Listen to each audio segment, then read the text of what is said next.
প্রায় 1 ঘন্টা ধরে মুষলধারে বৃষ্টি হচ্ছে। একটু পরপর আকাশে বিজলি চমকাচ্ছে, আর খুব জোরে জোরে আকাশ ঢাকার শব্দ হচ্ছে। রাস্তার দুপাশে ছোট বড় জঙ্গল দেখা যাচ্ছে, ঘুটঘুটে অন্ধকার রাত। পথঘাট ঠিক করেও দেখা যাচ্ছে না। জানি না নন্দীগড় গ্রামে পৌঁছাতে আর কত সময় লাগবে। আমি অজয়। ছোটবেলায় আমার বাবা মারা গিয়েছে। আমি শহরে থাকি। না না, শহরে আমি চাকরি বাকরি করি না, টিউশন করে কোনো রকমে নিজের পেট চালাই।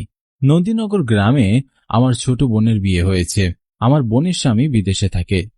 আর সন্ধ্যায় আমার বোনের শ্বশুরবাড়ি থেকে কল আসলো, জানালো আমার বোন ভীষণ অসুস্থ। তাই আমি আর দেরি না করে টিউশনি শেষ করে বোনের শ্বশুরবাড়ির উদ্দেশ্যে রওনা হলাম। কিন্তু কপাল মন্দ হলে যা হয়, 1 ঘন্টা ধরে বৃষ্টি হচ্ছে। বৃষ্টি থামার কোনো লক্ষণই দেখতে পাচ্ছি না। রাস্তাঘাট পানি আর কাদায় চিটচিটিয়ে হয়ে আছে। একটু যে পা চালিয়ে হাঁটবো তারও কোনো উপায় নেই। জানি না এই অন্ধকার রাতে ঘাটে গিয়ে কি কোনো নৌকা পাবো কিনা। নন্দীনগর গ্রামে যেতে হলে আবার বড় নদী পার করতে হবে। নদী পারাপার হবার কথা মনে হতেই আমার ভয়ে বুকটা মোচড় দিয়ে উঠল। অজানা ভয় আমাকে হাতছানি দিয়ে ডাকছে। জানি না এই অন্ধকার রাতে ঘাটের চেহারা কেমন হবে, তবে ঘাটের কথা মনে করতেই প্রচন্ড ভয় লাগছে। এই অন্ধকার নির্জন রাস্তা দিয়ে আমি একা হেঁটে যাচ্ছি। এতটা পথ হেঁটে আসলাম, কিন্তু কোনো মানুষের সাথেই দেখা হলো না। বোঝাই যাচ্ছে এই গায়ের লোকজন রাতের বেলায় চলাফেরা করে না। মাঝে মাঝে শিয়াল আর ব্যাঙ ডাকার শব্দ শুনে চমকে উঠছি। নির্জন জঙ্গলের পথ দিয়ে যাচ্ছি। কিছুটা ভয় পাওয়াটা স্বাভাবিক, কিন্তু এই জঙ্গলের পথ দিয়ে যেতে আমার যতটা ভয় হচ্ছে তার থেকে অনেক বেশি এটা ভেবে ভয় হচ্ছে নদীর ঘাটের কথা মনে করে। জানি না কপালে কি আছে, এও জানি না আজ রাতে নন্দীনগর গ্রামে পৌঁছাতে পারবো কিনা। এসব ভাবতে ভাবতে ঝড় বৃষ্টির মধ্যে একটা সময় আমি নদীর ঘাটে পৌঁছে যাই, আর নিজের অজান্তেই আমার ঠোঁটের কোণে হাসি ফুটে ওঠে। মুহূর্তের মধ্যে আমার সমস্ত ভয়, দুশ্চিন্তা, সংকোচ কেটে যায়।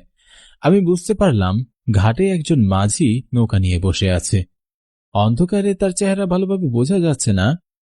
বিজলি চমকানোর আলোতে দেখতে পেলাম তার পুরো শরীর ভিজে চিটচিটে হয়ে রয়েছে।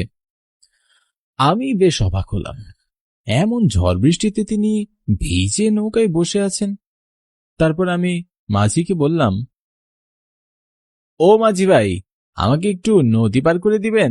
আমি নন্দীনগর গ্রামে যাব। অনেক রাত হয়ে গেল যে। মাঝি আমার দিকে ড্যাব ড্যাব করে তাকিয়ে রইলেন, কোনো কথাই বলছেন না। তার এভাবে তাকিয়ে থাকা আমার বেশ অদ্ভুত মনে হচ্ছিল। আমি আবারও তাকে ডাকলাম, কি হলো, কিছু বলছেন না যে? ভাড়া নিয়ে ভাববেন না, আমি আপনাকে ডাবল ভাড়া দিয়ে দেব। মাঝি আমার কোনো কথার উত্তর দিচ্ছিলেন না। তিনি নির্বাক হয়ে চুপচাপ বসে রইলেন।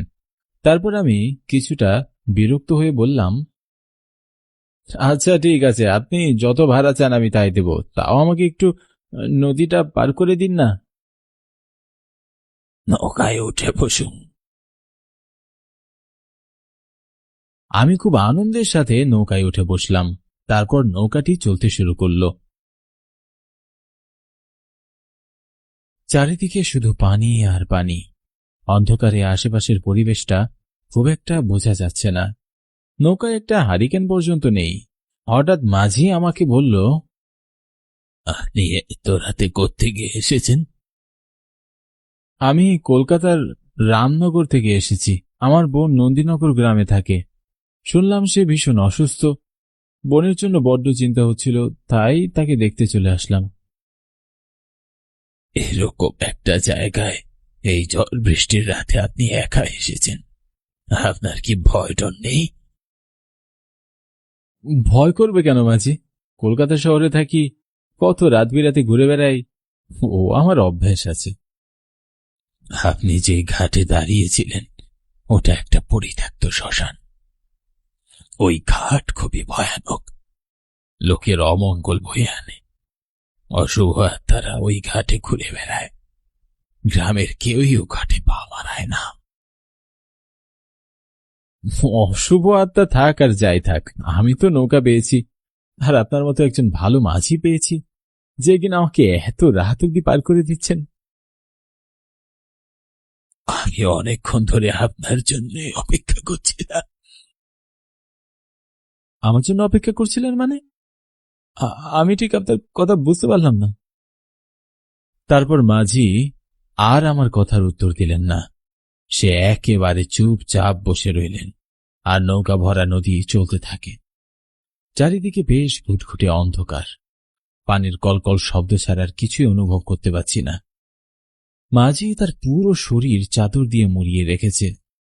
মাথার উপর থেকে চাদর এমন ভাবে দিয়েছে যে অন্ধকারে মাঝির চোখ দুটো ছাড়া আর কোনো কিছুই দেখা যাচ্ছে না। বোঝাই যাচ্ছে মাঝির বেশ ঠান্ডা লাগছে। কিছুক্ষণের মধ্যে বৃষ্টি থেমে যায়। আশেপাশের পরিবেশ নিস্তব্ধ হয়ে যায়। পানির কলকল ছলছল শব্দ আর হচ্ছে না। চারপাশের পরিবেশটা এতটাই নীরব যে আমি অনুভব করলাম নদীতে বৈঠা চলার শব্দও হচ্ছে না। আর আমি বেশ অবাক হয়ে যাই। তখন হঠাৎই বিজলি চমকাতে শুরু করল, আর বিজলি চমকানোর আলোতে আমি দেখতে পেলাম মাঝি একেবারে চুপ হয়ে বসে আছে এবং নৌকাটি আপন মনে চলছে। মাঝি নৌকা চালাচ্ছে না, এমনকি নৌকাতে বইটাও ছিল না। ভয়ে আমার বুকের ভিতরটা মোচড় দিয়ে উঠল, হাত পা গুলো নিস্তেজ হয়ে আসছিল। ভয় সামলে নিয়ে মাঝিকে বললাম, আপনার নাম কি? আপনি কি এই গ্রামেই থাকেন? তিনি আমার কথার কোনো উত্তর দিলেন না, চুপচাপ বসে রইলেন। কিছুক্ষণ অপেক্ষা করে আমি আবারও বললাম, আপনি এত রাতে নৌকা নিয়ে ওই ঘাটে বসেছিলেন কেন? মাছ ধরতে গিয়েছিলেন নাকি? কিন্তু কই, নৌকায় তো কোনো জালও দেখতে পাচ্ছি না। তিনি আমার একটি প্রশ্নের উত্তর দিলেন না, আর আমার দিকে আবারও ড্যাব ড্যাব করে তাকিয়ে রইলেন। বিরক্ত হয়ে আমিও ওনাকে কোনো প্রশ্ন করলাম না। কিছুক্ষণ পর নৌকা নন্দীনগর গ্রামে ঘাটে এসে পৌঁছালো। আমার সকল বিরক্তি ক্লান্তি যেন মুহূর্তের মধ্যেই কেটে গেল। আমি অত্যন্ত আনন্দের সাথে মাঝিকে বললাম,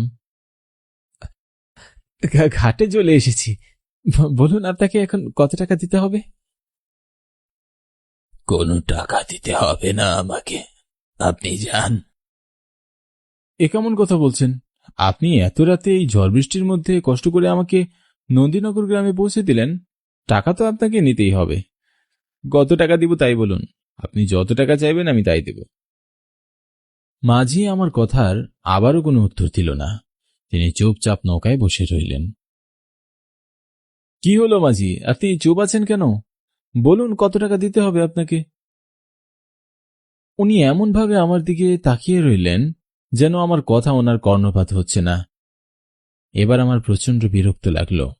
কিছুক্ষণ পর পর ওনার এই চুপ হয়ে যাওয়াটা আমি আর সহ্য করতে পারলাম না।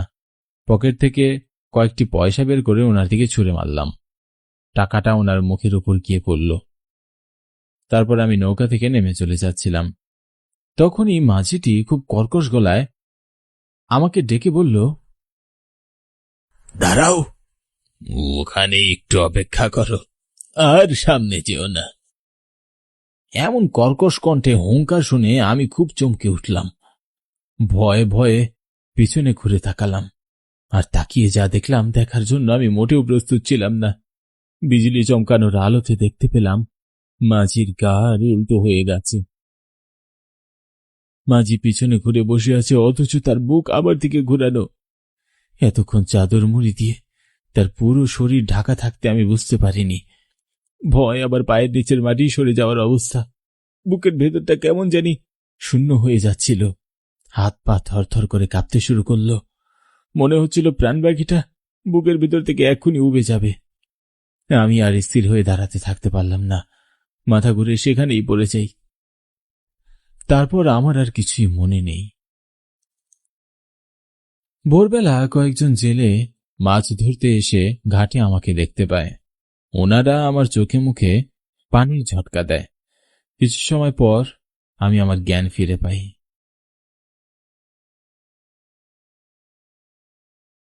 কে আপনি? কোত্থেকে এসেছেন? এই ঘাটে এখানে অজ্ঞান হয়ে পড়ে আছেন কেন? আমার রাতের ঘটনা সব মনে পড়তেই ভয়ে আমার পা ঠান্ডা হয়ে যাচ্ছিল। তারপরে আমি ওনাদের সব ঘটনা খুলে বললাম। আমার কথা শুনে ওনারা বেশ অবাক হলেন। বড় বড় চোখে আমার দিকে তাকিয়ে বললেন, শুনে আমার মনে হচ্ছে আপনার কোথাও কোনো ভুল হচ্ছে। আমাদের এই নদীতে ঝড় বৃষ্টির সময় কোনো নৌকা চলে না, আর বিপদে পড়ে যদিও বা 1-2টা নৌকা চলে, কিন্তু এই শ্মশান ঘাটের পাশ দিয়ে কোনো নৌকা চলাচলই করে না। আর সেই ঘাটে কোনো নৌকাই থাকে না। আপনি সেই ঘাটে গিয়ে খুব ভালো করেছেন। কিন্তু আমি তো সেই ঘাট থেকে নৌকায় উঠেছি। ঘাটে নৌকা ছিল, আর মাঝি আমাকে নৌকায় পার করে দিয়েছে। তাহলে তো আপনার হয়তো রঘুজেলের সাথে দেখা হয়েছে। রঘু ছেলে? কে উনি? রঘুজেল এই নদী থেকেই মাছ ধরতো, আর রাতের বেলায় মানুষজনকে এই নদী পারাপার করে দিত। কিন্তু হঠাৎ একদিন এই নদীতে তারই নৌকায় তার অর্ধ লাশ পাওয়া যায়। অনেকে বলে যে নাকি শ্মশান ঘাটের পাশ দিয়ে রাতের বেলা আসছিল, আর শ্মশান ঘাটের অশুভ আত্মারা তার সাথে এই নির্মম কাজটি করেছে। কিন্তু তার মৃত্যুর ঠিক কোনো কারণ ভালোভাবে জানা যায়নি।